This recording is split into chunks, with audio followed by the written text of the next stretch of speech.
Este é o dia que o Senhor fez para nós. Alegremo-nos e nele exultemos. Repitamos: este é o dia que o Senhor fez para nós. Alegremo-nos e nele exultemos. Diga para quem está ao seu lado: alegria, sorriso nos lábios. O Senhor ressuscitou.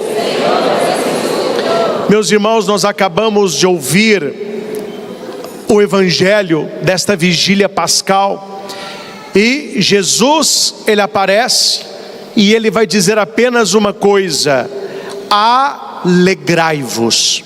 A nossa alegria é uma alegria de dentro para fora, é a alegria de saber que o nosso Deus vive e que o nosso Deus é o Senhor. Esta é a mãe de todas as vigílias, é a celebração mais importante da igreja, porque é nesta noite que a igreja proclama: o Senhor ressuscitou. Talvez nem todos saibam como é contado as horas, para que você entenda por que Jesus ressuscita no terceiro dia.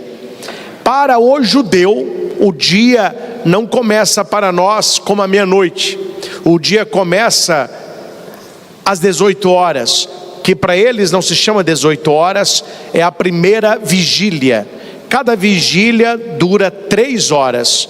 Então, até as 21 é a primeira, meia-noite é a segunda, 3 horas da madrugada é a terceira, 6 horas da manhã é a quarta. Então são 4 vigílias. Os soldados romanos faziam troca entre as vigílias. Por isso que o evangelho vai dizer que quando Jesus caminhou sobre o mar, era perto da 4ª vigília, ou seja, estava perto de amanhecer.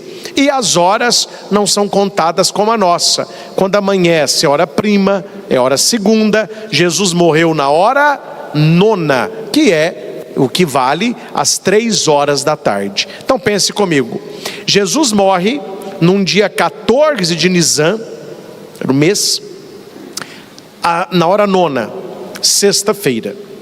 Ele é sepultado, porque depois que o sol fosse embora, já era véspera de Páscoa e não se podia sepultar. Por isso que eles pediram a Pilatos, e Pilatos autorizou o sepultamento. Então Jesus, ele é sepultado na sexta-feira. Ele passa o sábado no sepulcro, e no sábado, depois das 18, já é domingo. E essa madrugada entre as 18 e o nascer do sol, que Jesus ressuscita. A hora no relógio ninguém sabe. O que se sabe é que Jesus é colocado no túmulo, e quando as mulheres lá vão, ainda de madrugada, estava escuro ainda, a pedra tinha sido rolada e os anjos deram a notícia. Então, sexta-feira, às 18 já é sábado, hoje às 18 já é domingo. 3 dias, e ele ressuscita no terceiro dia. E aqui nós temos, como disse o Papa Bento XVI, estava hoje à tarde lendo algumas homilias, mas a mais bela foi do Papa Bento, onde ele vai dizer que o maior presente da Páscoa é a alegria pascal. A maior alegria da Páscoa é o presente de Cristo ressuscitado. Esta é a fé da igreja. Eu não quero, meus irmãos, me alongar, porque a celebração já é um pouco longa, mas eu gostaria de brevemente apenas apontar nesta caminhada bonita que fizemos, quem prestou atenção, nas leituras que foram proclamadas, está o coração de toda uma promessa, que o Messias viria e que ele regeneraria a obra da criação. Por isso que vai insistir nos dias. Deus vai criar o mundo em 6 dias, ele vai descansar no 7º dia, e ele recria o mundo no 8º dia, que é a ressurreição de Cristo. Só que o 8º dia da nova criação equivale ao primeiro dia, que nós chamamos de domingo, dies Domini, o dia do Senhor. Então Deus vai criar o mundo em 6 dias, Ele descansa no 7º e Ele o recria no 8º em Jesus Cristo. Essa liturgia tem tudo a ver com o nosso batismo, o que vamos renovar daqui a pouco as promessas. E quando você estiver ali na pia batismal, renovando o seu batismo, você olha que você verá que a pia batismal por dentro, ela tem 8 lados. E não é por acaso. Esses 8 lados internos lembram os 6 dias da criação, o 7º dia do descanso e o 8º dia pascal, a ressurreição de Cristo.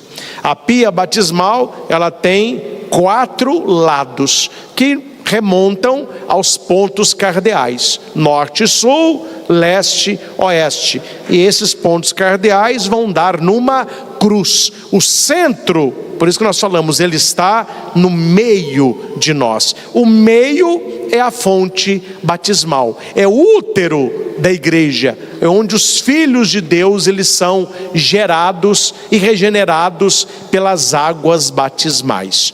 O importante esta noite não é tanto a explicação de leitura por leitura, que se eu fizesse, cada leitura seria uma homilia.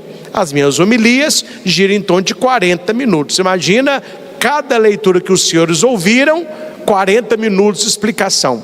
O sol nasceria, o padre estaria aqui explicando. Não farei, mas algo vocês precisam entender, e eu vou mostrar agora. Por que são essas as leituras? Por que não são outras leituras? Por que a igreja na vigília pascal vai trazer estas leituras? Quem quiser acompanhar com o folheto em mãos, eu vou dar algumas indicações. Você pode levar o folheto para casa. A primeira leitura que escutamos é do primeiro livro da Bíblia, é o primeiro livro da Torá, chamado Gênesis. A palavra Gênesis significa origem. 10 vezes aparece a expressão Deus disse. Então Deus ele vai criando o mundo pelo poder da palavra. Deus ele só usa as mãos quando é o homem.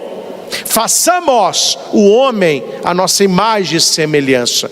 Aí ele vai moldar o homem. Até aí é só a palavra. Ele vai falando e as coisas vão acontecendo. E a pergunta é: ele é o que fala? É o Pai. Ele é o que fala. Não existe fala sem sopro. Tire o ar do seu pulmão, vê se você consegue falar alguma coisa. Então, a pessoa, quando tem um esforço muito grande, ela corre, ela esforça, ela fica assim: espera aí que eu vou falar, deixa eu recuperar o ar. O ar é o Espírito, o Pai é o que fala. E quem é a palavra falada? Quem é o verbo que faz a ação? É Jesus Cristo. É por isso que a primeira leitura, quando Deus ele diz, tudo foi criado por Cristo, para Ele e nele. Jesus Cristo é a palavra eterna do Pai. E é por isso que no versículo 26, quando Deus diz, façamos o homem a nossa imagem, por que é no plural? Porque aqui está o embrião da Santíssima Trindade, Pai, Filho, Espírito Santo. Nós somos imagens de um Deus que cria, de um Deus que salva, de um Deus que santifica. Deus abençoou e disse, sede fecundos e multiplicai-vos. Bonito isso aqui, meus irmãos. Aqui nós temos que entender a diferença, porque hoje parece que é tudo a mesma coisa, né? É tudo a mesma coisa. Parece que o ser humano tem a dignidade de um pé de alface, ou vice-versa, que o pé de alface tem a dignidade do ser humano, que uma baleia, um pinguim, um canarinho, um cachorrinho tem a mesma dignidade do ser humano. E hoje, né, algumas frases chatas da sociedade mimizenta vai pegando: a toda vida importa, toda vida importa. Toda vida importa, mas não toda vida é igual. A dignidade é diferente. Me desculpe aqui a franqueza, até porque os senhores estão sentados para não caírem, porque hoje em dia não pode falar nada, né? O pé de alface não é filho de Deus. A sua calopsita não é filho de Deus. O seu pet não é filho de Deus. O ser humano é filho de Deus. Jesus não morreu pelo alface, ele não morreu por baleia, não morreu por cachorro, ele morreu por nós. É por isso que o Gênesis vai dizer: e Deus disse, e Deus disse, e Deus disse, e ele vai criando os animais, o que está no céu, na terra e no mar. Quando é o ser humano, no versículo 28, nós temos a virada de chave. E Deus disse: façamos o homem a nossa imagem e a nossa semelhança, para que domine sobre os peixes do mar, sobre as aves do céu, sobre os animais da terra, sobre aquele, porque o ser humano tem uma dignidade de filho de Deus, tem a dignidade suprema da criação primordial do Deus que é criador. E aqui nós temos no versículo 28 o que nós precisamos guardar. Deus disse e tudo se fez. Quando é o ser humano, o versículo 28 diz: Deus os abençoou. Deus criou tudo, mas Deus só abençoa o homem. Deus é criador de tudo, mas o ser humano, além de ser criatura, é abençoado por Deus. E Deus viu que tudo quanto havia feito era muito bom. No sétimo dia, Deus considerou acabada a sua obra, e no sétimo dia ele descansou da obra que fizera. É importante você pegar o 7, porque foi através deste 7 que se criou a semana que nós temos, que era chamada de setmana, que são 7 dias. Com a ressurreição de Cristo, o domingo se transforma no 8º dia, mas a semana continua com 7. Então domingo é o primeiro e ao mesmo tempo é o 8º dia. Então a primeira leitura, para que você entenda que a palavra criadora de Deus está ali, o verbo que é Jesus.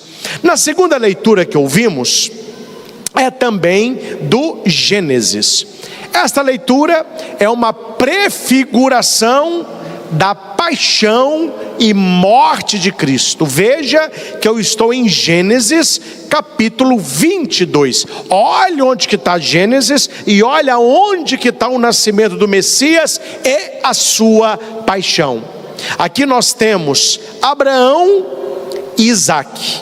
Abraão simboliza Deus Pai. Isaque já é a maquete de Jesus Cristo. Tanto é que Deus pede que Abraão sacrifique o filho dele para Deus. E Abraão assim faz. Ele pega Isaque, coloca o fecho de lenha para Isaque carregar. Todo mundo já entendeu. Isaque estava subindo um monte carregando o fechinho de lenha.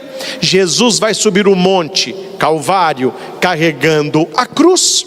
Ele vai perguntar para o pai: ó pai, eu estou vendo aqui o fogo, eu estou vendo a lenha, estou vendo na sua cintura a adaga, mas onde que está o sacrifício? Quer dizer, cadê o cordeirinho? Abraão não podia dizer, mas era o menino. O que ele respondeu? Deus proverá a vítima para o holocausto.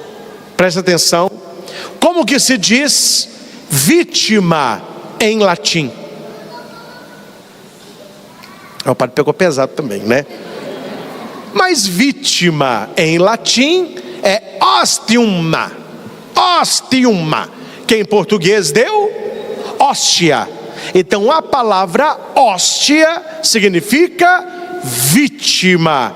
O cordeiro que Deus providenciou Porque quando Abraão levanta a adaga para sacrificar Isaque, o anjo aparece: Abraão, não faça mal ao menino, porque você foi provado e aprovado. Deus viu a sua fé. Imagina a alegria de Abraão. Soltou o pezinho do menino, soltou a mãozinha, abraçou seu filhinho assustado.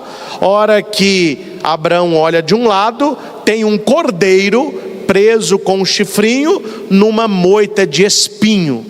Cordeiro com espinho na cabeça. Você vê, todas as leituras apontam para Jesus Cristo. Aquilo que Abraão disse aconteceu: meu filho, eu não vou sacrificar você, Deus vai prover. Ao invés de sacrificar a nós, Deus entregou o seu filho. O que Abraão não precisou fazer, Deus fez. É por isso que João, quando vê Jesus, vai dizer: eis o Cordeiro de Deus. Então isso é o coração da segunda leitura. A terceira leitura que escutamos foi do livro do Êxodo. Diz aos filhos de Israel que se ponham em marcha. Nós estamos em marcha. É por isso que toda missa que participamos tem a procissão de entrada. Aquela procissão que nós fazemos de entrada não é para desfilar, não, é a igreja em marcha. E quem está na frente? A cruz. Hoje na procissão, a cruz, não é? Claro, não estou criticando quem faz. Eu não faço porque não é correto, mas cada um faça o que acha por bem, né? Mas na missa não é correto, porque não é litúrgico, o padre entrar sorridente, cumprimentando as pessoas. Olá, tudo bem? Boa noite, seja bem. Ó, Dom Maria, olá, ei criança, ei, o pessoal gosta, né? Ah, que padre simpático. Tudo bem. Isso aí tem o abraço da paz. O padre pode ficar na igreja acolhendo quem chega, pode abraçar quem sai, mas a procissão de entrada, ela tem um significado. É a igreja que entra para o mistério do Calvário. Se vocês observam na procissão de entrada a mão do padre e a mão dos acólitos, nós entramos de mãos postas. A mão posta, muita gente acha que é sinal de santidade. Não, é porque Jesus foi amarrado nos braços, ele ficava assim, ó. Então é como se estivéssemos amarrados, entrando para o santo sacrifício da missa. E o sacerdote, ele entra como? De mãos postas, olhando a cruz que o acólito está portando. Hoje a cruz se entra com Jesus para frente, mas houve uma época na igreja que a cruz entrava ao contrário, Jesus para trás. Quando a cruz entrava, o padre ia olhando para a cruz e ia entrando para a celebração da missa.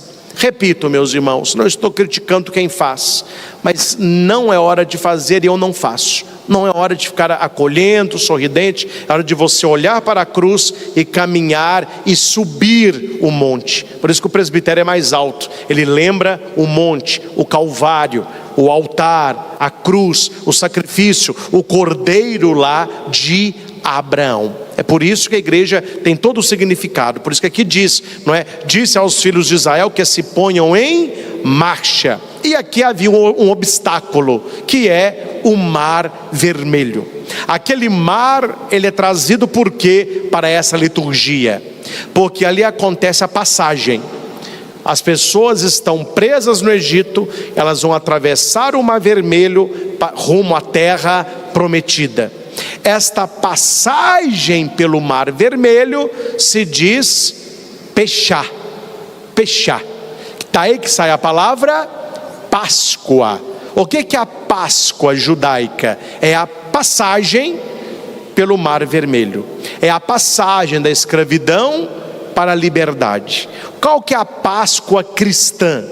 É a passagem da morte para a vida de Jesus. Qual que é a nossa Páscoa litúrgica? A passagem do pecado para a santidade. Tudo é passagem. E nós, diferentemente dos hebreus, eles passaram a pé enxuto, o mar aberto.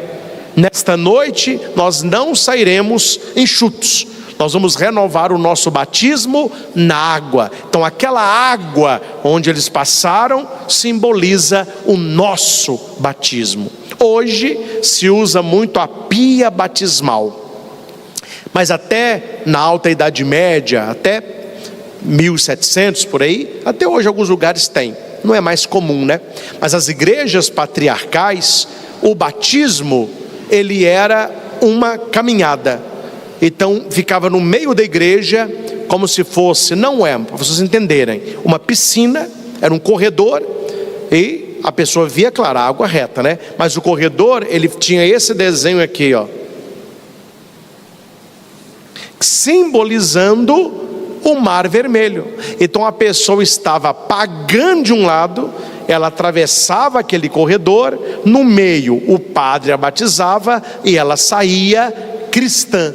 Ela saiu do Egito do pecado e chegou na terra prometida, onde corre leite e mel. Ela morreu para o pecado e ressurgiu para a vida. Esta passagem, Pechá, é que deu o nome de Páscoa. É por isso que no versículo 30 está escrito assim: o Senhor livrou Israel das mãos dos egípcios.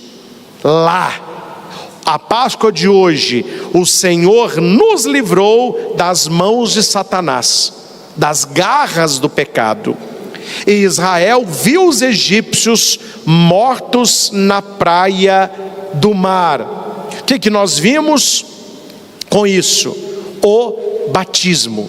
Porque quando nós somos batizados, nós também morremos. Morremos para o nosso pecado, morremos para nós mesmos e recebemos o Espírito Santo.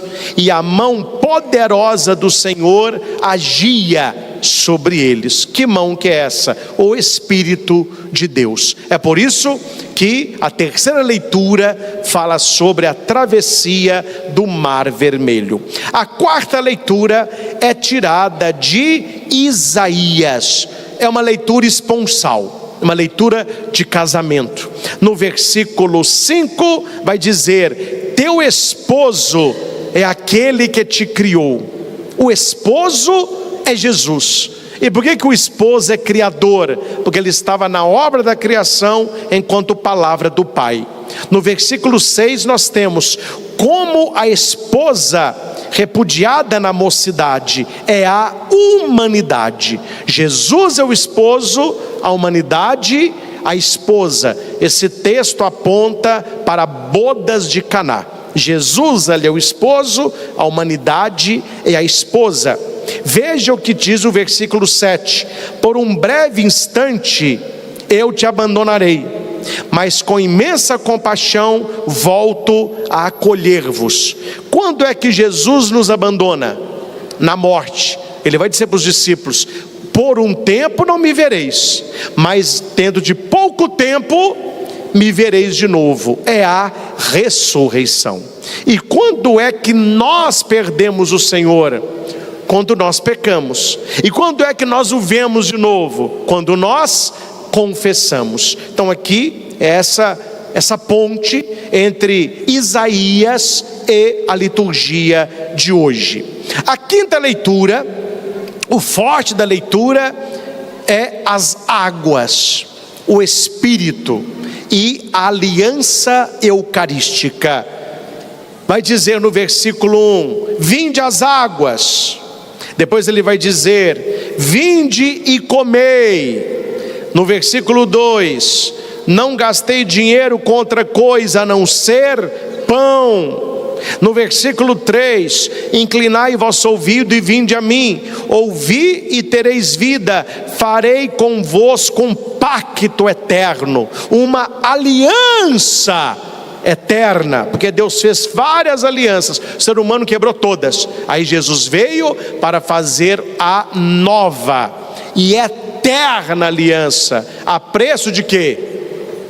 De sangue. Então veja: vinde e comei, pão eucarístico, vinde e bebei, sangue eucarístico, pão e vinho consagrado. Esse pacto é a Eucaristia. Então Isaías, no capítulo 55, ele aponta para o pacto eterno de Deus com a humanidade em Jesus Cristo. A sexta leitura é do profeta Baruque. Ele vai dizer no versículo 9: para aprenderes a sabedoria. Nós precisamos aprender a sabedoria. E no versículo 14, nós temos o coração da leitura. Aprende onde está a sabedoria, onde está a fortaleza, onde está a inteligência, e aprenderás também onde está a longevidade e a vida. E a pergunta está: onde está essa sabedoria? Como que a gente aprende a ter uma vida plena, uma vida feliz de verdade? Nos evangelhos, porque o evangelho vem do grego euangelion, é boa nova. E quem é o evangelho? Jesus Cristo. Então é através de Jesus Cristo, a palavra de Deus, que nós temos acesso à sabedoria e uma vida de qualidade. A sétima leitura, lá no finalzinho já, no versículo 25, fala sobre o derramamento de uma água pura, de um coração novo, de um espírito novo. Arrancar do peito o coração de pedra, colocar no lugar um coração de carne. Quando fala sobre água pura, é o batismo, o santo batismo. Quando fala do espírito novo, é o Espírito Santo. Quando fala do coração de pedra, é o coração do pecado. Um coração novo é o coração de Cristo, o sagrado coração. A sua mãe, imaculado coração, o nosso coração em conversão. Então veja que a maioria das leituras estão apontando para água, a água batismal. Na leitura do Novo Testamento, é a última leitura da noite, nós temos com clareza Paulo amarrando as leituras que nós ouvimos, onde foi falado da água. É o versículo 4. Pelo batismo, na sua morte, fomos sepultados com ele, para que, como Cristo ressuscitou dos mortos, pela glória de Deus, também nós levemos uma vida nova. Quando que começa a nossa vida nova? No batismo. Como nós somos batizados em nenéns, a maioria, né? Hoje teremos batizados de adulto, mas nós vamos batizar de neném. Como que essa vida nova acontece? Num caminho de conversão. Não se batiza de novo, uma vez batizado, para sempre batizado, mas se renova as promessas batismais, o que faremos esta noite. Sabemos que o nosso velho homem foi crucificado por Cristo. Se morremos com Cristo, cremos que também viveremos com Ele. O cristão, ele tem a vida nova. E tudo isso, de todas essas leituras, apontam para quem? Para Jesus Cristo. Apontam para a sua paixão, apontam para a sua morte, mas sobretudo para a sua ressurreição. É por isso que a leitura, aí você vai entender, depois do sábado, a leitura já começa assim. A nossa igreja não é a igreja do sábado, nós somos a igreja depois do sábado. Nós não somos sabatistas. O dia sagrado para o cristão não é o sábado, é o domingo, é o dia da ressurreição, é o dia da Páscoa, é o dia que as mulheres vão ao sepulcro. Por isso que Mateus é muito sábio, ele vai começar o evangelho depois de sábado, ao amanhecer do primeiro dia da semana. Por que se diz primeiro dia da semana? Remonta ao Gênesis, o primeiro dia da criação. Deus criou o mundo em 6 dias, descansou no 7º. O primeiro dia da criação, lá em Gênesis, está começando agora, ao amanhecer do primeiro dia. Olha, padre, mas não já teve o primeiro dia? Lá em Gênesis já teve o primeiro? Como que aqui é o primeiro? Não, com a ressurreição de Cristo se recria a humanidade. Com a ressurreição de Cristo nós voltamos ao plano original de Deus. É o primeiro dia da semana, a nova criação. Maria e a outra Maria foram ver o sepulcro. Elas não deveriam ter ido ver o sepulcro, elas deveriam ter ido ver Jesus. Tanto é que o versículo 1, ele está em consonância ao versículo 9. Elas foram procurar sepulcro, elas encontraram Jesus. Versículo 9 diz: de repente Jesus foi ao encontro delas. Meus irmãos, os anjos vão dizer: por que procurais entre os mortos aquele que vive? Ele não está aqui, ressuscitou, como disse. Meus irmãos, nós não vimos o Cristo ressuscitado. Nós não fomos ao sepulcro no primeiro dia da semana. E por que nós cremos? E por que nós estamos aqui? E por que nós celebramos a Semana Santa? Por que estamos na vigília pascal? Porque nós somos da igreja apostólica. Quando se diz apostólica, e tem gente que é a sua igreja e você não sabe a teologismo, vai aprender agora. O que nós falamos que somos católicos? Apostólicos romanos, é a nossa igreja. Católica significa universal. A palavra católica é igreja universal. Copiar o nome também, né? Mas tudo bem. Mas a igreja universal é a igreja católica, fundada sob São Pedro. Então, católica, ela veio para salvar a todos. Ela não é de um povo só, ela é universal. Quando nós falamos apostólica, é por dois motivos. É a única igreja que vem dos apóstolos, por isso que ela tem os bispos, que são sucessores dos apóstolos, e o Santo Padre, o Papa, que é sucessor de São Pedro. É a única igreja apostólica. E ela crê no testemunho apostólico. As pessoas dizem assim: sou da igreja apostólica, que a nossa igreja veio dos apóstolos. É metade da resposta. Qual que é a outra metade? E nós cremos no testemunho apostólico. Eu não vi. Meu avô não viu. Meu bisavô não viu. Papa Leão não viu. Papa Bento não viu. Papa João Paulo II não viu. Você vai voltando. A hora que chega lá atrás, Anacleto não viu. Lino não viu. Alexandre não viu. Mas Pedro viu.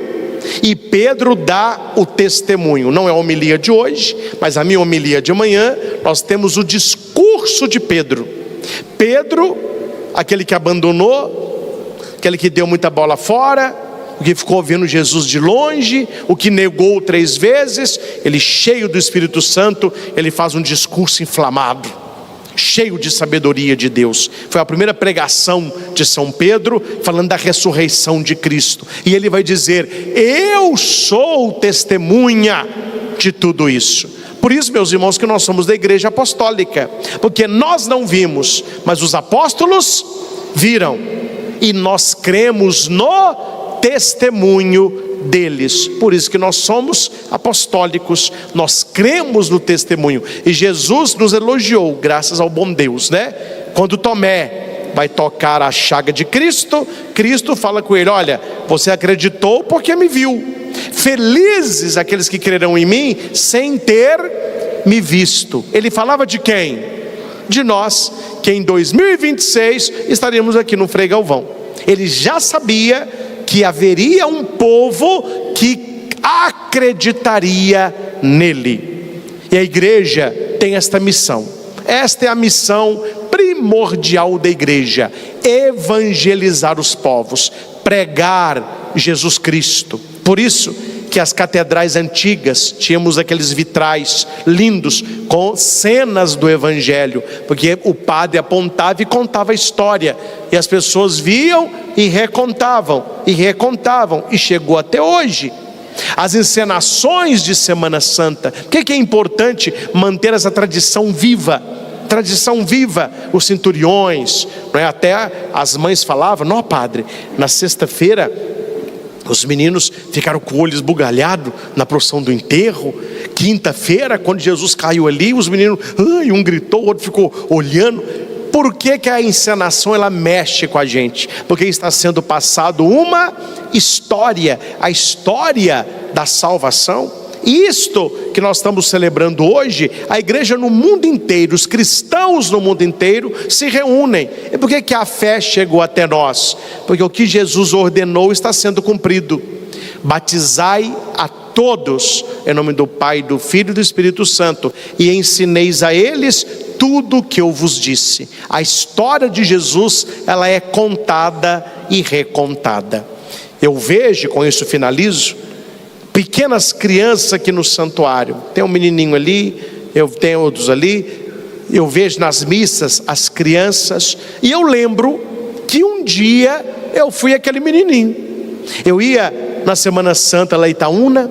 Meu avô, Sr. Bismarck, extremamente católico, frequentava a Semana Santa toda, me levava com ele de mão dada. Eu, com os meus 7 anos, já entrei para a coroinha, fui para a catequese, aprendi as coisas do Evangelho, aprendi as coisas de Jesus, fui crescendo, me apaixonando por ele, pela igreja, a minha vocação a padre. Hoje, 50 anos depois, estou eu fazendo o que há 40 e poucos anos atrás eu via o padre Zé Neto fazer, eu via o padre Luiz Carlos Amorim fazer, eu via o padre Amarildo fazer. Hoje, anos depois, eu estou fazendo aquilo que eu via fazer, e aquele menininho que eu era, tem 2 ali, prestando atenção.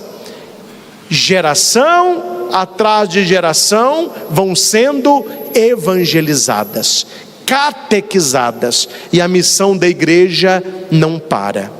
Meus irmãos, acompanhem, talvez amanhã, quero fazer amanhã, por ser Páscoa, talvez faço na segunda. Eu fiz uma coleção, vou publicar no meu Instagram, do ressurgimento, do florescimento do catolicismo mundo afora. Nunca a igreja teve, na vigília pascal, tantos batizados, tantas primeira comunhão, principalmente África, Ásia, Oceania. Já vou dizer uma coisa hoje, alguns podem rir, mas quando acontecer, vocês vão falar: padre, eu ri e pedir perdão que o senhor falou e eu duvidei. Os estudos apontam que em menos de 10 anos, os Estados Unidos será católico predominante. Está acontecendo uma conversão em massa dos norte-americanos à igreja católica. Quantos padres e fiéis estão abandonando a igreja anglicana da rainha, do império, e vindo para o catolicismo romano? Países muito liberais, contudo, Irlanda, Holanda, Bélgica, e não são velhos, são os jovens que estão voltando para a igreja, porque eles descobriram que o mundo não está saciando o que eles trazem no coração. Aquela frase que tudo vale para ser feliz, eles chegaram à conclusão que é uma falácia. Então acompanhe essa postagem que eu farei em breve, talvez amanhã, no mais tardar na segunda, para que você possa se alegrar em fazer parte desta família, sem apelação, sem luzes. Tá bom só isso, né? Mas que as pessoas vão acordando. E uma frase polêmica, mas direi, de um grande estudioso, ele diz que os falsos católicos estão saindo e os verdadeiros protestantes estão retornando à igreja católica. Olha o peso da frase. Enquanto os falsos saem, aqueles que estudam e que conhecem se convertem. Meus irmãos, algo está acontecendo e nós estamos vivos para contar. Nós estamos vivos para contar onde já aconteceu na humanidade de milhares e milhões de pessoas rezando o rosário de madrugada, eventos Brasil afora, estádios lotados. Deus levantou o Instituto Hesed, Frei Gilson, tantos pregadores das mídias, canais católicos, evangelizadores digitais. Hoje nós celebramos aqui essa vigília pascal. Antes as pessoas diziam assim: não, padre, mas quando tinha antigamente a Semana Santa ou vigília pascal, era uma multidão. Hoje nós somos menos. É porque naquela época era uma Semana Santa por cidade. Itaúna, a Semana Santa era na paróquia de Santana. Então Itaúna inteira ia para a Praça da Matriz. Então tinha aquela multidão. Mas essa multidão está longe. Se você pega hoje todas as igrejas que tem Semana Santa, que está tendo a vigília pascal agora, e você junta esse povo todo, não está nem sombra de longe o que era. Somos muito mais. Se você pega agora Divinópolis, nós estamos em Divinópolis hoje com no mínimo 47 vigílias pascais. Temos aqui no Frei Galvão, aqui embaixo temos Santa Terezinha, Candelária, as duas têm, Aparecida, Catedral, e você vai pular de lá, as paróquias têm, comunidades rurais têm, missionários de comunidades rurais, cada diácono dando uma igreja. Nós vamos em Divinópolis, mais ou menos 20 e poucos padres, todos celebrando vigília pascal, todos, reúne esse povo todo numa praça. Você vê o que é multidão? Quer dizer, a igreja está mais viva do que nunca, se reunindo para o grande aleluia desta madrugada. E cabe-nos imitar as mulheres. Se queremos imitar alguém, vamos imitar essas mulheres do Evangelho. O Evangelho termina dizendo: as mulheres aproximaram-se e prostraram-se diante de Jesus. Páscoa é isso: nos aproximarmos do Senhor e não sair mais, nos aproximarmos do Senhor e o adorarmos. Prostramos na sua presença. O Senhor está vivo e ressuscitado. E para nós, meus irmãos católicos, a ressurreição tem um significado bem peculiar, porque quando ele sobe aos céus e as pessoas ficaram olhando ele subir com saudade, os anjos falaram: homens da Galileia, por que vocês estão olhando para o alto aí? Está indo embora? Não, se mesmo Cristo que o visse subir, ele voltará em glória. Os discípulos voltaram assim um pouco tristes, falaram: passou rápido, né? 3 anos, parece que foram 3 semanas. Agora ele foi, né? Fazer o quê, né? E a gente? Vamos pregar, né? Falou para pregar. Nós estamos com saudade dele. Tá bom. Aí alguém diz assim: uai, mas que dia que é hoje? É o primeiro da semana. Uai, vamos celebrar a Eucaristia? Aí eles descobriram que o Senhor não foi, ele permaneceu na hóstia consagrada. É por isso que amanhã nós faremos a grande carreata da ressurreição. Vamos fazer uma pequena procissão da ressurreição e vamos carregar o ostensório. Respeitamos a todas as religiões, mas eu, como católico, não me vejo celebrando uma Páscoa sem Eucaristia. Mas eu vou ficar festejando alguma coisa que já aconteceu? Um Cristo que é apenas espírito?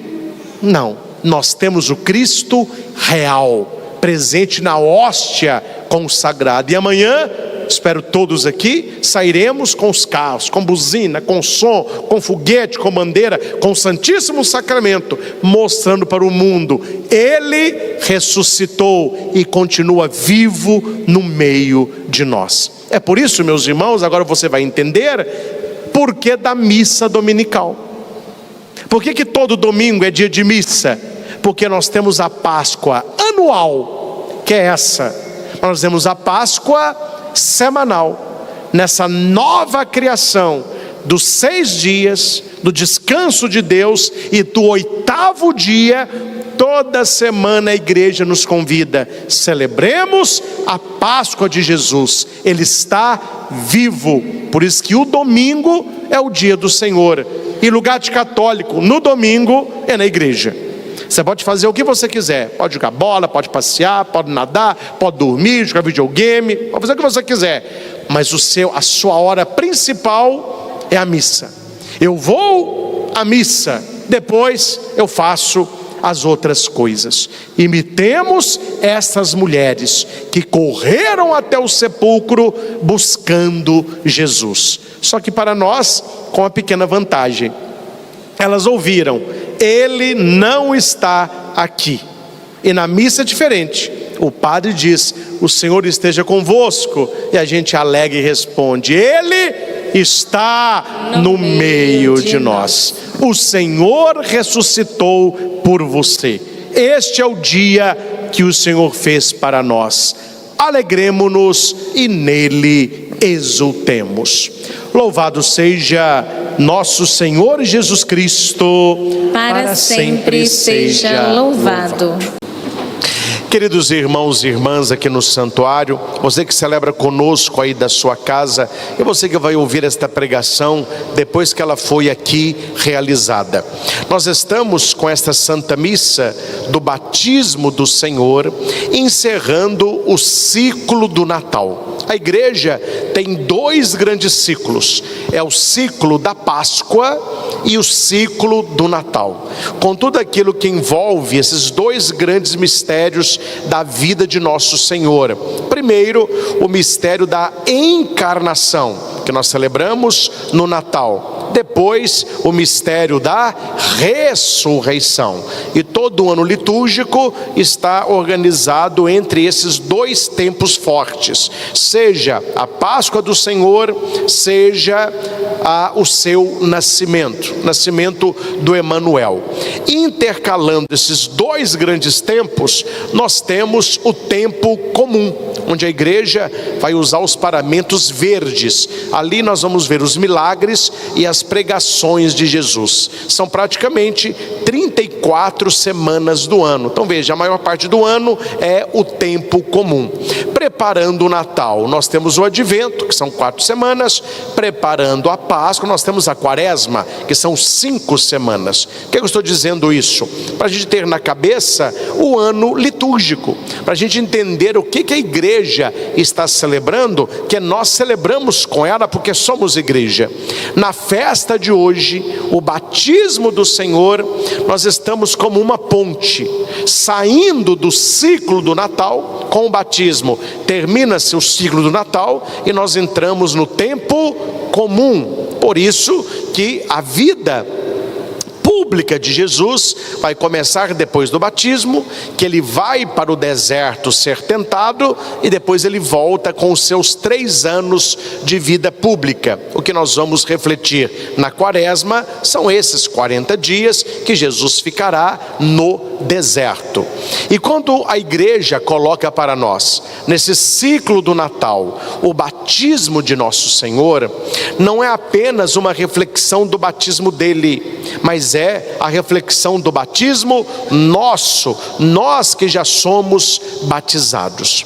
Penso, meus irmãos, que o batismo, ele deveria ser um pouco mais criterioso, e a igreja deveria ser um pouco mais rigorosa, para não conceder o batismo à grila, como acontece em certos lugares. As pessoas batizam por batizar, e elas não têm noção do que elas estão recebendo. Por isso que a pastoral do batismo tem uma missão importante: levar os casais, o papai e a mamãe que pede o batismo, e os padrinhos, a uma reflexão: o que é realmente o batismo?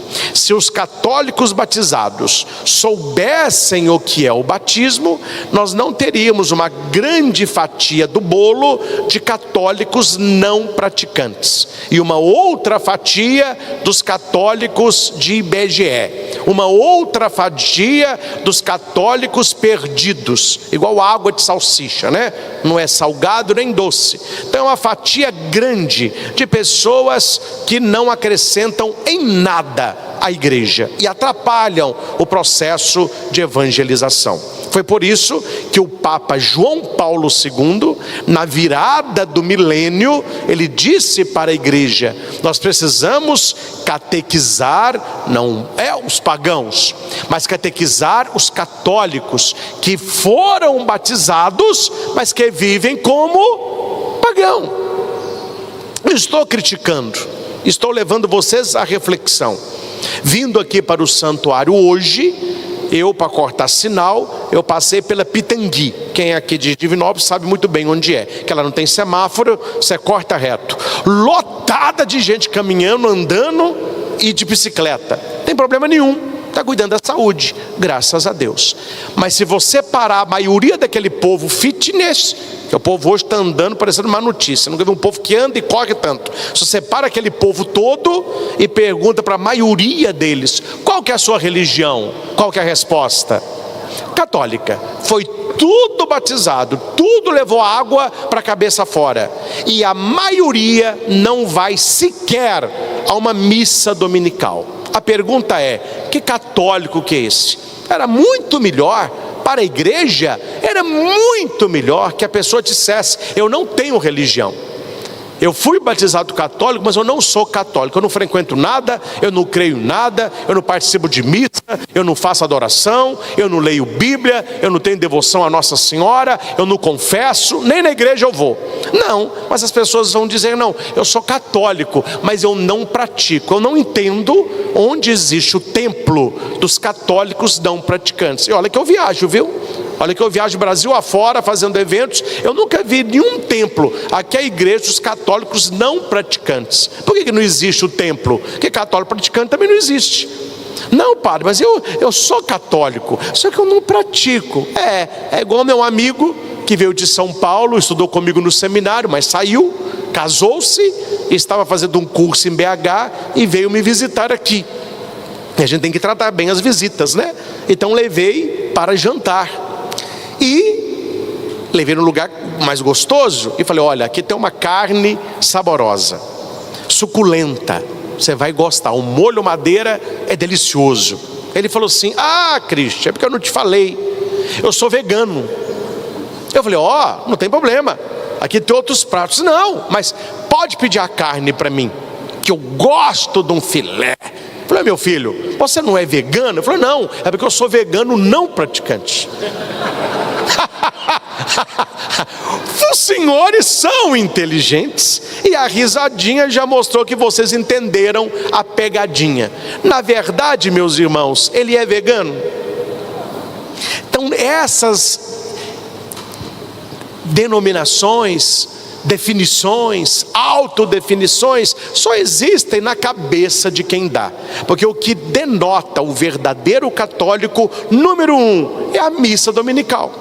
Lugar de católico é na igreja no domingo. A gente faz com o resto do domingo, a gente quer, mas aquele tempo nós reservamos para ser do Senhor. Por que isso? Porque você é batizado, porque você é diferente de quem não é batizado. Aqui, meus irmãos, como sempre, eu tenho que ser não politicamente correto, que eu nunca fui. Não é a mesma coisa. Quem é batizado e quem não é batizado não é a mesma coisa. Nunca foi e nunca será. É só na cabeça de quem se autodenomina a igualdade dos não batizados. A pessoa não batizada, ela é uma criatura amada de Deus, querida por Deus, sonhada por Deus, mas ela não pode dizer de maneira alguma que ela é filha de Deus, pois não é. Ela é uma criatura de Deus, tanto que nós falamos, creio em Deus Pai Todo-Poderoso, Criador. Então nós somos criaturas de Deus. Quando que nós nos tornamos filhos de Deus? Através de Jesus Cristo, que é o único Filho de Deus. Deus não tem essa renca de filho aqui, igual cacho de banana, não. Deus tem um filho só, e nós rezamos, só que a gente não presta atenção, igual aquele papagaio repetindo, né? Creio em Jesus Cristo, aí você fala toda a missa, seu único filho. E por que Deus tem um filho só? Porque Jesus Cristo é a segunda pessoa da Santíssima Trindade, Ele é o Emanuel e Ele é Deus, Ele é da substância de Deus, Ele é Deus encarnado, o Emanuel. Nós não somos deuses, então nós não temos a substância de Deus, então eu não posso dizer que eu sou filho de Deus como Jesus o é uma outra categoria. Só que com Jesus Cristo Ele nos deu a graça de nos tornarmos filhos através do Filho. É uma ordem de Jesus, não é um pedido, é uma ordem que Ele deu à igreja: ide pelo todo mundo e pregai o Evangelho, e batizai a todos, em nome do Pai, do Filho e do Espírito Santo. Aquele que crer será salvo, aquele que não crer já está condenado. Então aqui, com o batismo, você assume um caráter na sua vida. Qual caráter? Um caráter indelével, um caráter na sua alma, de uma pessoa batizada. Santo Tomás de Aquino, o santo mais sábio e o sábio mais santo, ele vai dizer que até no inferno, espero que não tenha nenhum batizado lá, mas uma pessoa batizada que se perde e recebe a condenação eterna, São Tomás de Aquino diz que o demônio sabe uma alma batizada e uma alma não batizada, porque uma alma que foi batizada, ela tem um caráter de Cristo, ela tem uma marca indelével. Então veja, meus irmãos, a seriedade que é ser batizado. Eu digo sempre nos batismos que eu presido, e graças a Deus aqui no Frei Galvão os batismos são lotados, as pessoas gostam de trazer as crianças aqui, me sinto feliz. Primeiro que eu abençoo muitos casais que não podia ter neném, aí eles têm neném, quer batizar aqui, eu falei, então venha, né? E eu aproveito no batismo para falar dos dois nascimentos: o nascimento na carne e o nascimento no espírito. O papai e a mamãe que gerou no útero, e o padrinho e a madrinha que vai gerar filhos da igreja, no útero da igreja.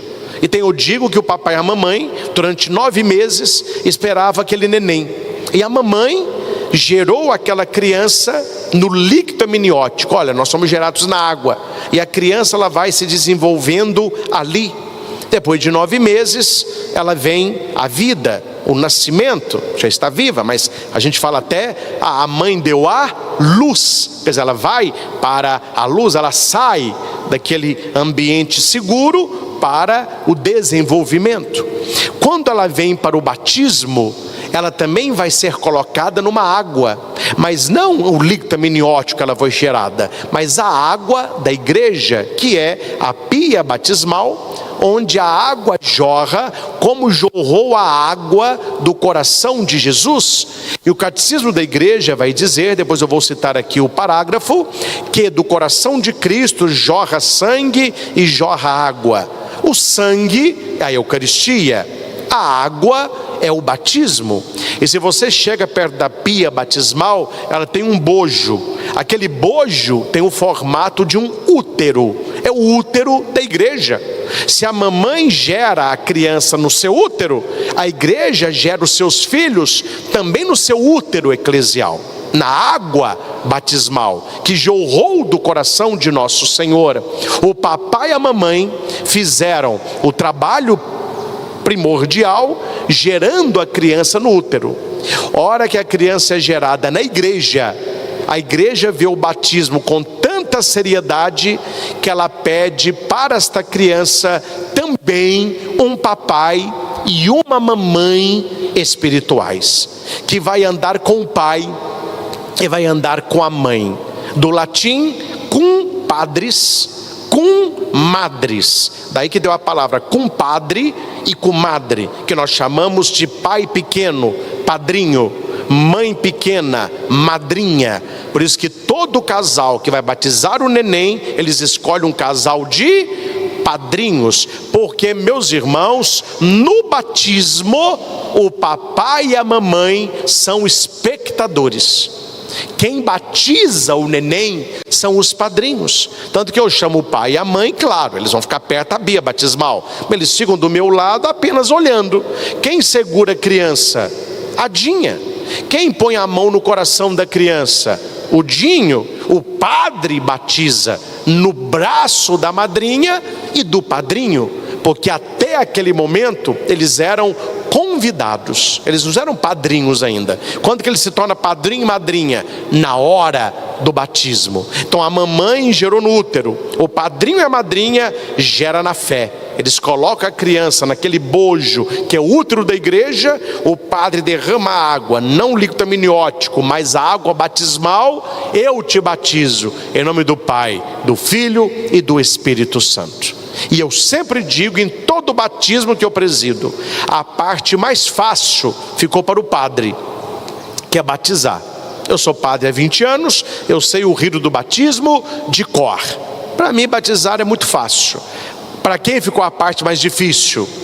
Para os pais e os padrinhos juntos, que é a educação religiosa do filho, até que ele possa entrar para a catequese, para ter a sua fé lapidada, polida, aprofundada.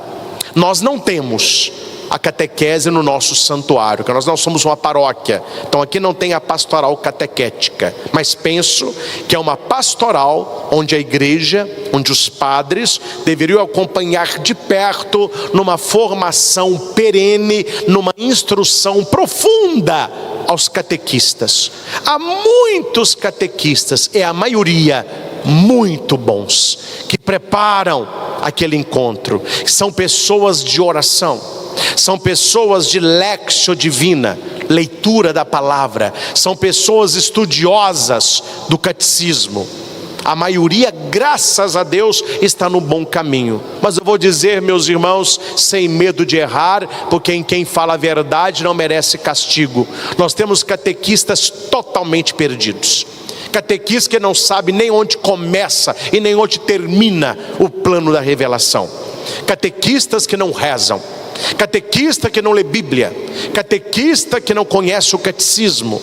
Ô padre, o que te dá a autoridade e a certeza de pegar um microfone e falar que há catequistas mal preparados? Pelos casais que eu atendo,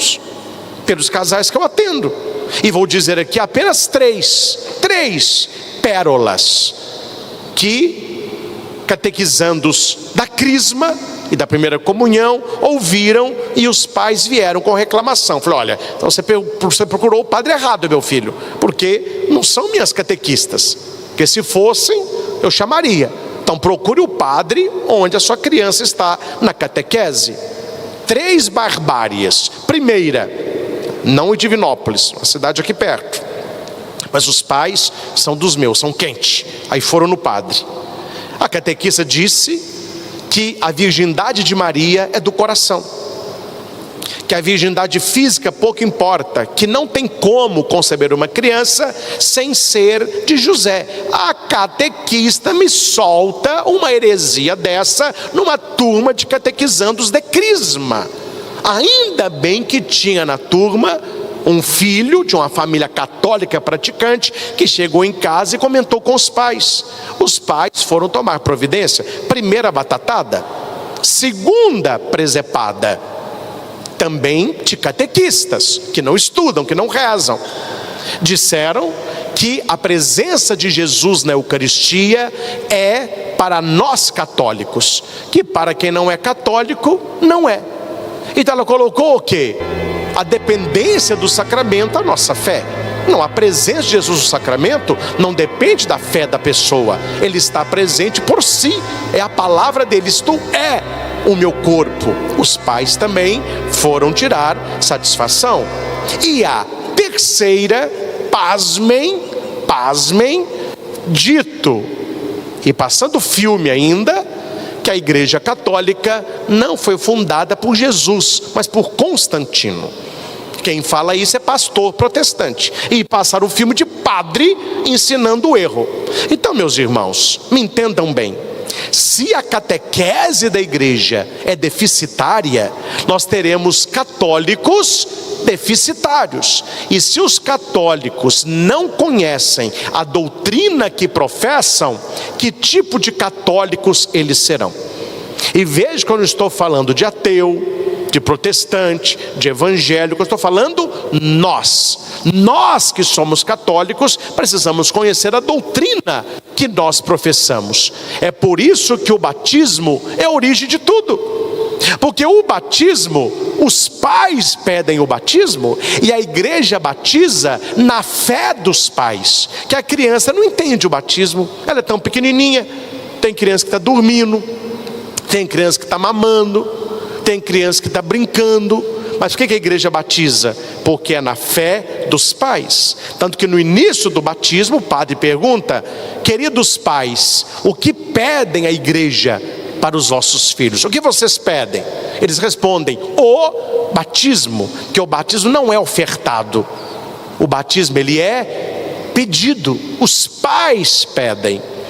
E daquela criança pequenininha até o início da catequese, quem são os primeiros catequistas? O pai e a mãe, com a ajuda dos padrinhos de batismo.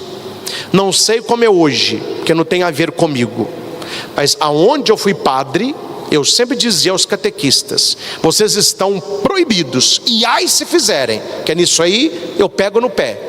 Vocês estão proibidos de ensinar Pai Nosso, Ave Maria, oração do anjinho para as crianças. Vocês vão rezar lá na turminha e quem não sabe que boie e fale: olha, o padre falou para você pedir o papai e para a mamãe ensinar para você essas orações aí. Não é possível que uma criança de 7, 8, 9 anos entra para uma catequese que não sabe rezar uma Ave Maria, não sabe rezar o Pai Nosso, uma oração do anjinho da guarda.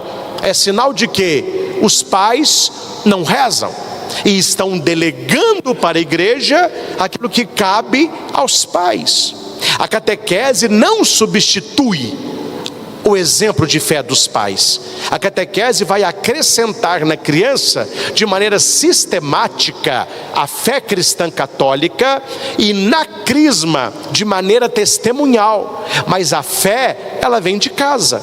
Eu conheço aqui no santuário muitas famílias que crianças de 4, 5, 6 anos puxa o terço todo. Ela contempla o mistério, ela puxa o Pai Nosso, ela reza a Ave Maria, ela reza a Salve Rainha. E aqui eu vou abrir um parênteses: as boas escolas católicas, mas católicas de verdade, que é católicas de nome, está cheio. Universidade católica de nome, repleta de teologia, está cheio também. Mas as escolas católicas de verdade, eles rezam, e vou dizer aos senhores, eles não rezam em português não, eles rezam em latim também. Eles sabem. Um dia o Marcos está lá em casa brincando, né, com um joguinho que eu dei para ele, e ele está cantando: Agnus Dei, que dolis pecado. Ô Marcos, o que você está cantando aí? Oi, Dinho, é o Cordeiro de Deus. Mas em latim? Eu aprendi na escola. Falei: graças a Deus. Aí o Dinho se alegra, né? Aí é um êxtase. Falei: mas que maravilha. Mas você já aprendeu latim na escola? Não, o latim começa só no primeiro ano. É porque eu ouvi eles cantando e eu fiquei pedindo: me ensina. Aí eles foram cantando, eu fui repetindo, aí eu aprendi. E cantou certinho. E isso é família. O menino tem 5 anos, 6 anos, não está longe da catequese, mas quando ele entrar para a catequese, ele conhece as histórias da Bíblia, conhece as parábolas de Jesus, já sabe as orações básicas do cristão. Viu, meus irmãos, tudo que eu estou pregando aqui tem a ver com o quê? A responsabilidade do batismo. Porque se batiza de qualquer jeito, vive de qualquer jeito. Você que está em casa, você que está aqui no santuário, você tem na sua família, eu não estou aqui criticando, mas só para dar exemplo, você tem na sua família pessoas que batizaram por batizar, pessoas que hoje são batizadas, mas que não tem sentido nenhum o batismo delas. Elas vivem como o mundo, os valores dela são os valores do mundo, o modo que ela pensa é o modo que o mundo pensa, o modo que ela vive é o modo que o mundo vive. Então onde está a marca indelével? Onde está a graça sacramental? Onde está o batismo que os católicos são convidados a viver a cada dia? Bem dizia João Paulo II, precisamos catequizar os batizados, que foram batizados, mas que vivem como pagãos. Aí depois de João Paulo II, o grande Papa Bento XVI, que bateu numa tecla, o pontificado dele inteiro: cuidado com o ateísmo prático. E o que é o tal ateísmo prático? É o católico não praticante, talvez algum até praticante, que não nega Deus. O ateísmo prático, ele não nega Deus, mas a pessoa vive como se Deus não existisse. Não é uma negação de Deus, mas ela vive como se Deus não existisse. Um exemplo: nós sabemos que trair é pecado, adultério é pecado mortal. A pessoa, ela tem uma fé em Deus, mas se a mulher não vai ficar sabendo, se o marido não vai ficar sabendo, e se ninguém vai pôr na net, eu dou um pulinho de muro. Essa puladinha de muro é o que o Papa chama de ateísmo prático, porque a pessoa sabe do pecado, ela não foge do pecado, e ela comete não porque ela quer apenas desviar do pecado. A preocupação dela não é ofender a Deus, é não ser descoberto. Isso é o ateísmo prático. Um exemplo mais bobinho: um mecânico que recebe um carro para arrumar, ele vê que é só um parafuso, ele vai ali fazer não sei o que e vai cobrar várias peças que não foram colocadas. Ele vai à missa, ele comunga. E por que ele consegue fazer isso e dorme e a consciência não dói? Porque ele vive o ateísmo prático. Não é que ele não creia em Deus, na hora de passar a perna no outro, para ele Deus não influi na decisão dele, e está tudo bem. Eu estou dando esses exemplos, tem N exemplos. Este é o perigo que nós corremos também, de sermos batizados vivendo o ateísmo prático. Eu não nego a Deus, mas eu vivo como se Deus não existisse. Eu podendo passar a perna, eu passo. Eu podendo mentir, eu minto. Eu podendo trair, eu traio. Eu podendo ganhar mais dinheiro injusto, eu vou ganhar. Eu podendo passar a perna no colega, eu também passo. E está aí por diante. Então veja, os católicos batizados que precisam ser catequizados, e os católicos batizados que vivem o ateísmo prático. E quando você chega perto de alguém que é católico batizado e diz para a pessoa assim: mas isso é pecado, ela já tem a resposta na ponta da língua: mas você não pode me julgar, porque Deus me ama como sou. E vem a segunda resposta decorada, dos macaquinhos treinados. Vem a segunda resposta: mas eu estou tão feliz, eu nunca fui tão feliz assim.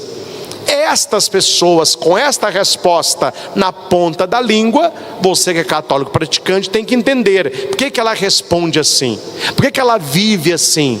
Porque ela está vivendo o relativismo cristão, ela vive o ateísmo prático. Ela crê em Deus, mas Deus não influi na sua atitude. Veja, meus irmãos, que é um tema profundo, um tema difícil, e é algo que a igreja vai ter que lidar com isso. E que o Papa Leão já está olhando com atenção para a igreja católica, porque ele é pastor, é nosso. Então ele tem muito claro na cabeça dele que ele é o sucessor de São Pedro, e ele governa para os católicos. Ele não tem vergonha de dizer isso, e nem de firmar a doutrina. Terminou agora em Roma um consistório que ele chamou de maneira extraordinária. O que é isso? É a reunião dos cardeais com o Papa. E ele já falou com os cardeais: vocês que são meus auxiliares próximos, nós devemos reunir várias vezes por ano para discutir temas que a igreja precisa resolver. E esse, além de muitos temas, qual foi um tema que ele tocou com preocupação? A liturgia da Santa Igreja. Que aqui para nós, né, meus irmãos, eu vou assim falar muito, o grilo falante fica no meu ouvido: vai devagar, Padre Christian, vai devagar. Mas os senhores têm Instagram, não tem? Tem. Você fica rodando o dedinho, não fica?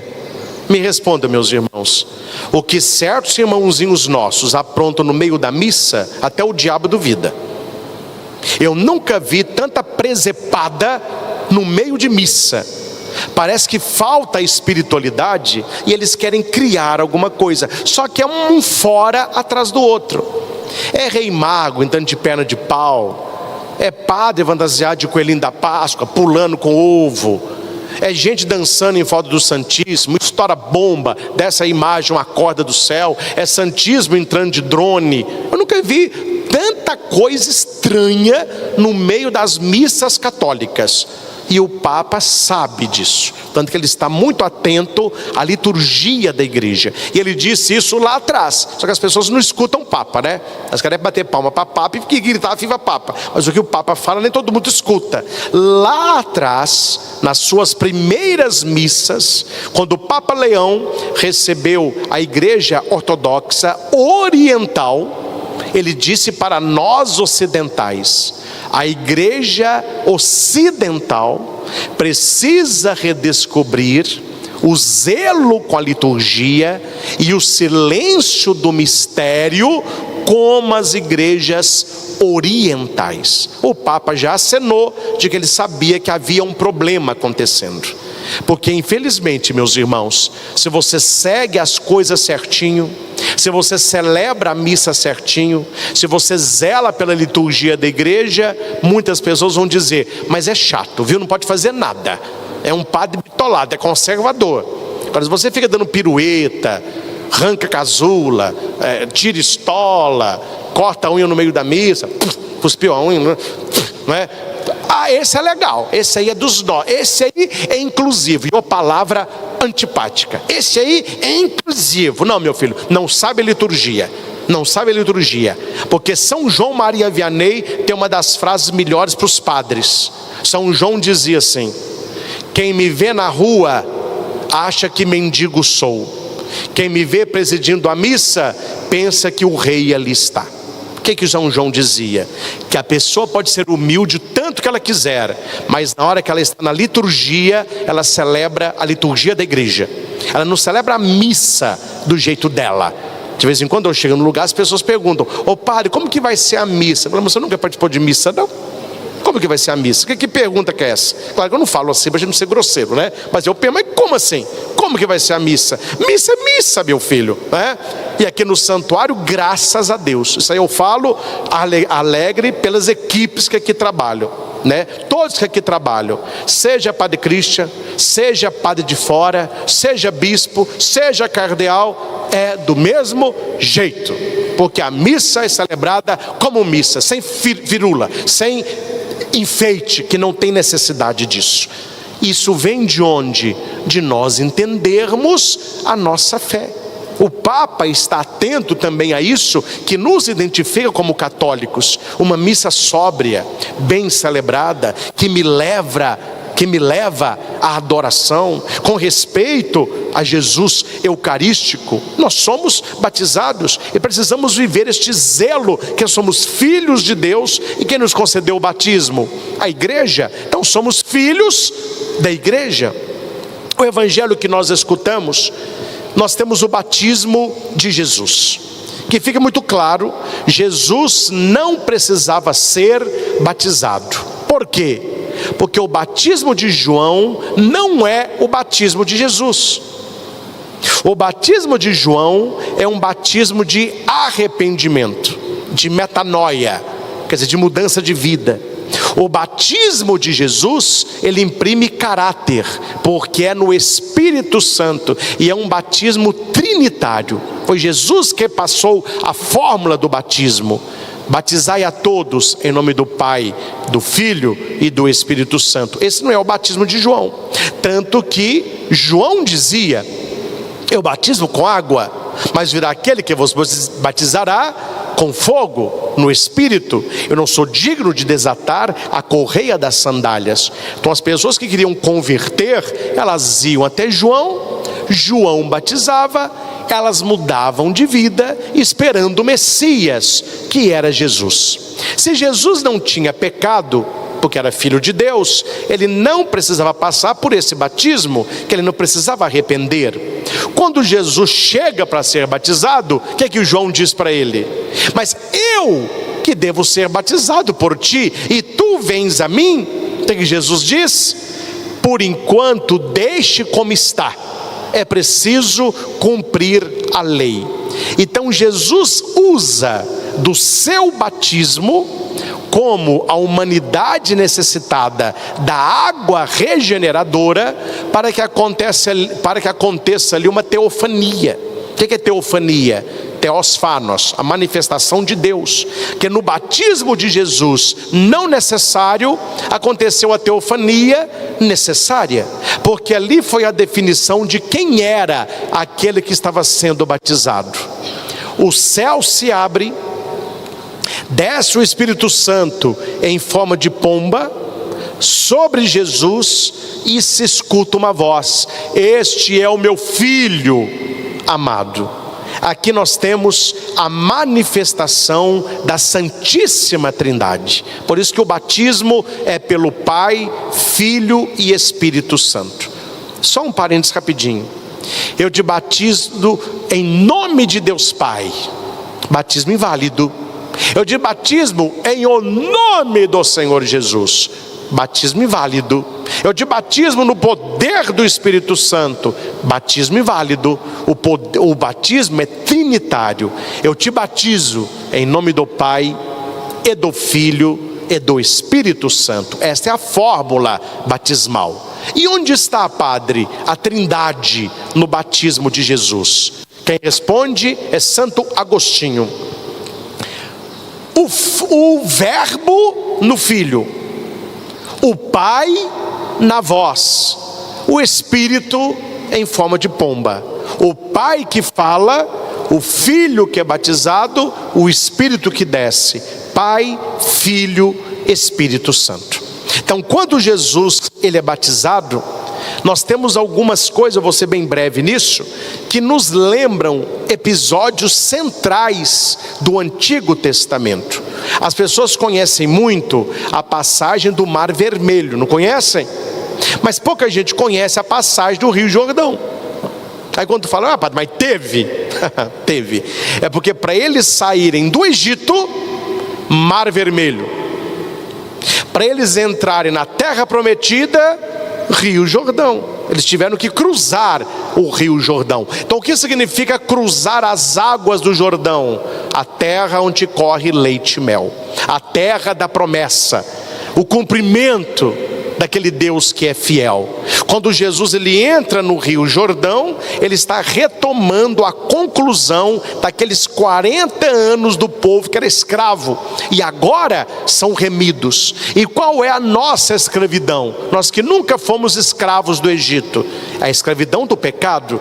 E quando é que o pecado é retirado, é lavado, é remido? No nosso batismo, que por mais que a criança nasça inocente, boa e não tenha ainda capacidade cognitiva de escolha, ela já nasce marcada pelo pecado, através do pecado original de Adão e Eva.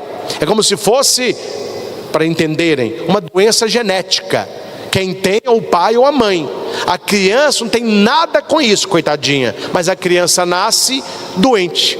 Ela não fez nada, mas ela herdou do papai, da mamãe ou de algum antepassado aí. Assim é o pecado.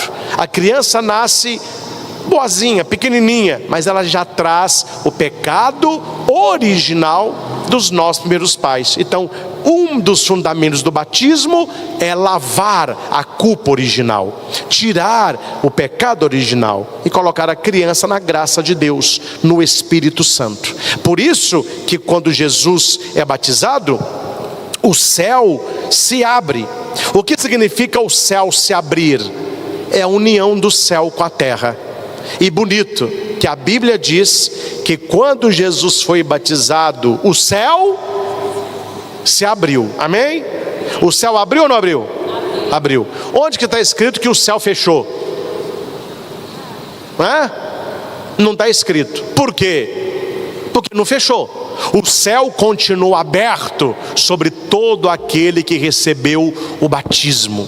Então o céu está aberto sobre a sua cabeça. A bênção de Deus está aberta sobre sua cabeça. O Espírito Santo, ele quer descer sobre você. Cabe que você assuma o seu batismo a cada dia e renove o seu batismo a cada atitude.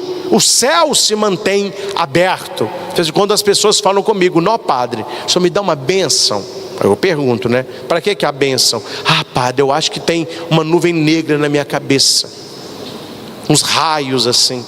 Falei, meu filho, tomara que continue na sua cabeça. Credo, padre. Falei, não, porque na minha cabeça o céu está aberto. Aquele céu que abriu sobre a cabeça de Jesus está aberto na mesa. E você está com esse pensamento, não, padre, me dá uma bênção para a nuvem sair e o céu se abrir. Eu falei, não, o céu está aberto. A nuvem está no céu, mas a nuvem não é o céu. Isso aí vai passar. Então depende daqui, ó. Eu acredito em quê? Que eu tenho em cima da minha cabeça uma nuvem negra ou que eu tenho o céu aberto? Então, primeiro sinal, o céu se abre. O Espírito Santo, ele podia ter sido em forma de rolinha, em forma de beija-flor. Até bem que Deus não tem síndrome de grandeza, né? Então o Espírito Santo descia em forma de águia. Que beleza, hein? Aquela águia norte-americana. Oh, o Espírito Santo. Mas não foi. Ele desceu em forma de... E tem gente que não sabe até hoje por quê. É mesmo, padre? Por quê? Foi uma pombinha e não foi outro passarinho. Porque Noé, quando estava na arca, para saber que a água tinha baixado, ele vai soltar uma pombinha. A pombinha vai e ela volta com um raminho no bico. O que Noé entendeu? Novos céus, nova terra. É o recomeço de Deus. Estamos salvos. Por isso que o Espírito Santo vem em forma de pomba. Aquela pomba que anunciou para Noé que eles estariam salvos, ela vem anunciar que Jesus é o Salvador. Para o judeu, a pomba ficou muito clara, que eles sabiam da história de Noé. E aquela pomba solta, ela volta agora sobre Jesus Cristo, que é o Espírito Santo. Aqui, meus irmãos, cabe a nós entender isso, que aquilo que Deus disse para Jesus, com o nosso batismo, Ele diz a mim e a você: tu és o meu filho muito amado, tu és a minha filha muito amada. E o que Deus espera de nós?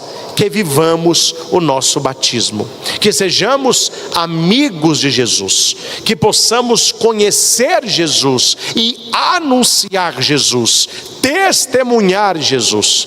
Eu amo toda a Escritura, toda a Bíblia é maravilhosa, mas há alguns versículos que nos tocam, e um versículo que pouca gente conhece e lê, mas que é central.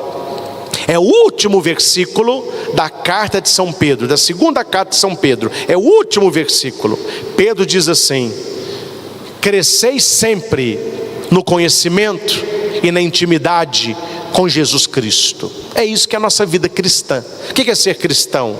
É crescer sempre na intimidade e no conhecimento de Jesus Cristo. Antes da minha historinha final, quero passar um dever de casa, principalmente para quem está em casa. Você tem o catecismo da igreja? Meus parabéns. Não tem catecismo da igreja não? É não praticante ou do IBGE? Como que é o negócio aí? Brincadeira. Mas tem o catecismo, nós precisamos ter o catecismo da igreja. E qual é o dever de casa? Você vai ler essa semana do parágrafo 1213, 12, 13 até o parágrafo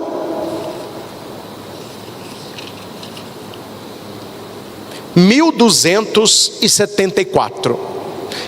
Você vai ler de 1213 a 1274. Parece que é muito, mas não, são poucas páginas. O que eu vou ler aí, padre? Como é chamado esse sacramento? Por que é batismo? Ponto 2. O batismo na economia da salvação. Para falar sobre a Bíblia, a prefiguração, o batismo de Cristo, o batismo da igreja. Terceiro ponto: como é celebrado o sacramento do batismo. Depois nós temos o quarto ponto: quem pode receber o batismo. O quinto ponto: quem pode batizar. Sexto ponto: a necessidade do batismo. Sétimo: a graça do batismo. Então são 7 capítulos pequenininhos, mas que vão fundamentar na nossa vida e no nosso coração a importância do sacramento do batismo. Não é uma pegadinha, é uma realidade. Pergunta para quem está do seu lado: que dia que você foi batizado?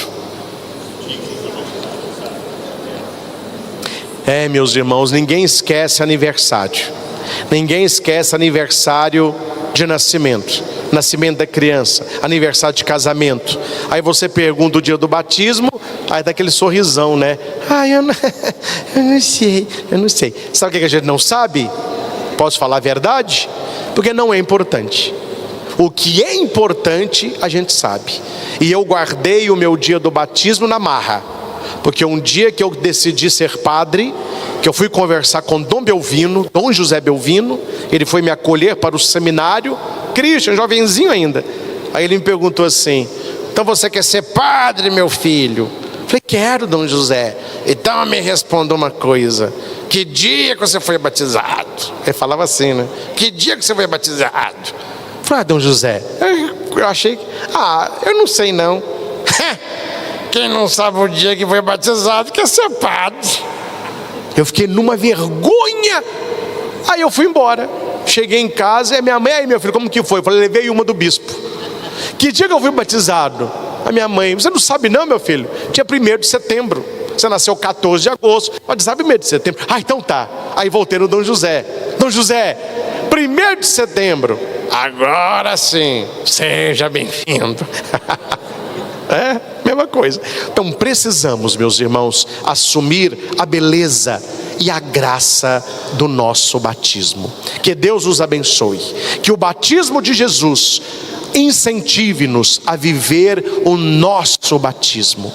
Lembrem das mães da década de 80, saudade daquelas mães da década de 90. Mãe, eu posso ir em tal lugar? Não. Mas todo mundo vai. Eu não sou mãe de todo mundo. A sua mãe é sua e você não vai.